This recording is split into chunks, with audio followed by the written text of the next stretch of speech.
That was such a weird WrestleMania. That was a really weird one. So many strange things. So many odd bits. Mad, unexpected winners. Goldust was dabbing. Right, before we get head first into the review of this year's WrestleMania, just a heads up for everybody watching in the UK, we're holding a WWE sticker starter pack competition with 10 packs of WWE top stickers. Check the link in the description if you want to get involved with that competition. The closing date is soon, so make sure you keep an eye on that if you're watching this sometime in the future. But right, let's get into our review of WrestleMania. The last WrestleMania that I wasn't in the stadium for was WrestleMania 30. So firstly, it was quite weird just not being there. But this is also the first time that I've watched WrestleMania on the TV since it's kind of ballooned into this 7-hour-long extravaganza.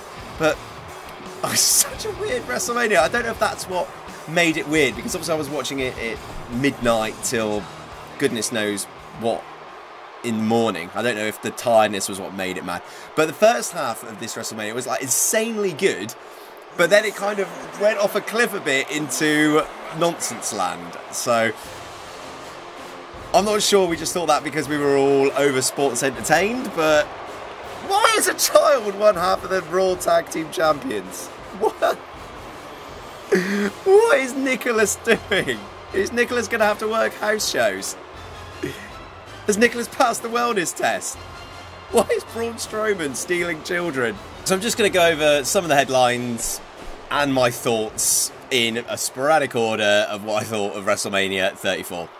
So weird thing number one, I mean, New Orleans is the place where streaks go to die. Asuka's streak is over. I genuinely thought that Asuka was going to keep the streak going, and the main event of WrestleMania 35 was going to be her versus Rousey in a kind of like undefeated streak versus streak kind of deal. I mean, they could still do that as the main event of WrestleMania 35, but I mean, from a pure wrestling standpoint, this was match of the night for me. For some straight up wrestling, this was the best match on the card for me, which again is another cool thing for the women's division. Plus, we know that Asuka is a legit wrestling machine, there's no doubt about that, but I think now Charlotte's been given this huge boost by beating Asuka at WrestleMania. So when we need to kind of build these legit opponents for Ronda Rousey in the future, I think it's cool that Charlotte is now up in that echelon of like top credible opponents for Rousey. So I think it was the correct result. Really good match, but just probably the first of like,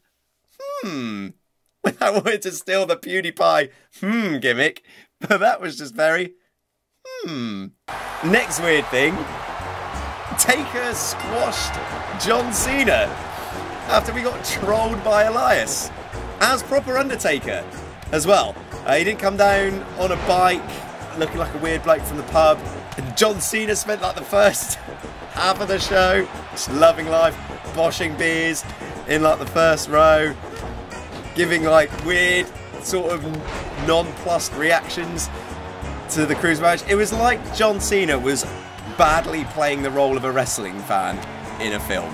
It was just quite funny to watch him react to stuff. And then a wild referee appeared and then was all like, John mate, you need to get your jorts on because I've heard a cheeky rumour that the Undertaker is knocking about the back, spoiling for a ruck, so you better go deal with it. Off you go, mate. Cena comes out. We have this whole cool trolling bit with Elias, so it was good for Elias to get his little mini WrestleMania moment, and they were teasing that it wasn't going to happen. And then Taker came out and just killed John Cena, and we were just all like, yes, absolutely 100% fine with that. I mean, I think we've all got a bit spoiled with Taker's classics against Shawn Michaels, CM Punk, Triple H, etc. So to see Taker just come down, do his thing every now and again, I'm still fine with. And I can see why they kind of didn't really promote it as a match, because it was just a squash. But nice, lovely, delicious Taker snack with a side of Cena squash. What an unexpected delight. And I was just like, that was cool. That was a cool thing. Another weird thing, Nakamura and AJ weren't match of the night. I think I don't know what people were expecting for AJ and Nakamura. I said this in last year's WrestleMania video. I think it's really hard to put in the match at the level that everybody was expecting on essentially a 7-hour show in a stadium that size. I'm just not like, I'm not sure where it would go with like burning out the entire crowd, or does like that kind of match work in a 70,000 seater stadium where like the nuances are just so important.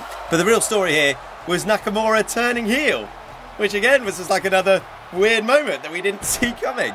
And it's all asks the question really, like, what does this mean for Nakamura going forward? Like, one of the things which gets him, which is probably the most popular part of his character at the moment, it's a lovely little cheeky sing-along that everyone does to his music. Like, are they going to change his music? Because everyone loves that music. I'm guessing that's going to go. I guess there's no more Nakamura sing-alongs anymore, guys, which is sadness.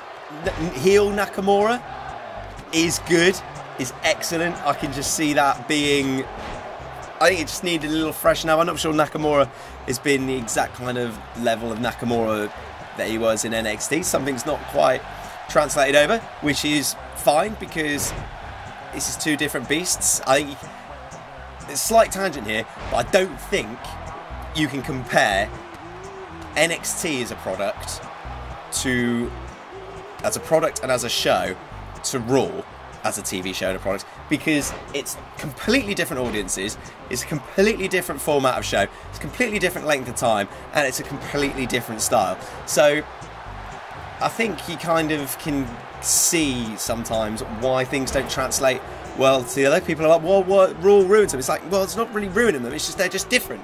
It's two different shows. Like, so hopefully heel Nakamura will kind of fit in more with the SmackDown Live / Raw style of broadcast, because who knows where he's could end up somewhere in the draft. Another weird thing for me, anyway, Ronda Rousey and Kurt Angle versus Triple H and Stephanie was match of the night. I think by miles the most sports entertained I was all evening, and I'm sure it must be a lot better than everyone was expecting. Surely, if you watched that, you must have been having a lovely time watching that match. It was just classic. That is what wrestling should be all about. Good guys versus bad guys, basic psychology, storytelling, all that gubbins. And Ronda Rousey looks like a legit beast, man. She's going to be so good. She's in her style in the ring, her little things that she's doing. We were just all like, okay, yeah, right. Ronda's going to be absolutely fine. And they made her like a legit, proper fighter as well. I was sort of worried because she was very smiley, Ronda Rousey, like in all the build-up to this. But when she was getting in the ring, she was like giving Triple H a massive beating. I was like, everyone where we were watching it was thinking it was insanely good. And you can see like in the crowd, everyone was pretty much on their feet for the entirety of that match. Match of the night for me, that is the style of wrestling that I probably find the most entertaining for. I think it's the style of wrestling that works best in a Wrestlemania environment. I think when I think back to like Triple H and Sting, when they had all of those sort of bells and whistles and very basic kind of story of good guy versus bad guy, I think those simple things work better in a massive stadium. So match of the night. Who would have called that at the beginning of the show? Weird thing, Roman Reigns didn't win. Roman Reigns didn't win the WWE Universal Championship. Which is like, why were we dead set on putting Roman in this position if he wasn't going to win? It just doesn't make any sense. Could have gone with Strowman. You could have had that at Strowman's crowning moment. But it's just had Brock kill, like almost literally kill Roman Reigns, busted his head open like a melon. I mean, that like elbow is mad. I don't know if that's like some sort of Brock Lesnar magic trick of like getting you to bleed profusely without causing you any real damage, but Roman Reigns looked a state in that match. Like we did to Randy Orton when Jericho almost lost his mind over it. Like, that looked nasty. I mean, it looked cool, but it looked nasty.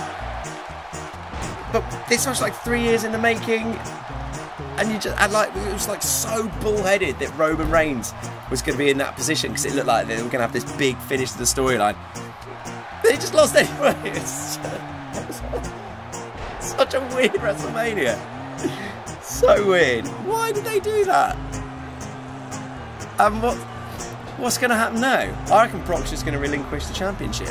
I think he'll just give it up tomorrow. I reckon. That's probably what he's going to do. He'll just give it up on Raw. Is Roman going to win it on Raw? Is Carmella going to cash in? I mean, if Nicholas is one half of the Raw Tag Team Champions, why can't Carmella be Universal Champion? That's what I want to know. So yeah, what is happening there? Weird, intriguing ending, but weird. Also, just no one wanted to see that match again, really. No one really was that fast. I mean, in the crowd, I don't know if it was, again, 7 hours of wrestling, but the beach balls were out. The CM Punk chants, "This is awful" chants. Literally, Roman Reigns is bleeding out of his head and people just did not care. Other just notable weird moments. Rusev didn't win the US Championship on Rusev Day. No less. Come on! Why didn't you just have Rusev win the title? That would have been cool. I mean, then that match was just a bit like, nice to chant Rusev Day. The three-way tag match again. Oh, here's a weird moment. The little pancake people. What? What was that? What was the little pancake people? And then only when I watched it a second time this morning, I didn't realise the quite bizarrely structured pancake columns with the rainbow. I didn't realise that they were graphics. I thought that they were actually part of the set. But no, they were just like these weird sort of augmented reality 3D graphics. And they disappeared. But the pancake people, I feel like the Bludgeon Brothers bludgeoning the pancake people was the WrestleMania moment we all deserved. But the final crowning weird moment for WrestleMania for me was Nicholas is one half of the Raw Tag Team Champions. I do not know where this is going. I am intrigued. I think it's silly. I think it's nonsense. Like, is it going to be Nicholas all the time? Or is Braun Strowman just going to choose different children every week? Is the tag team essentially Braun Strowman and the entire population of the children of America in some mad Freebird rule? Like, Strowman set up a stable with the entire young population of the United States. What? It's so weird. Why has Braun Strowman all of a sudden become the pacifier? I don't get it. I know this is bad, but oh my days. Wouldn't you just love it if the Authors of Pain debuted on Raw and just, like, both of them annihilating Strowman, and it's just like Nicholas there on the apron and then they just annihilate him. I know that's bad, that's sick, and that makes me a terrible bad person, but oh gosh, that would be entertaining. It would be so funny. It would be so funny. But yeah, that was WrestleMania. I thought it was really weird, but had a really nice time. Enjoyed it. But my final thoughts. I liked that the outcomes were unexpected. I thought that was good.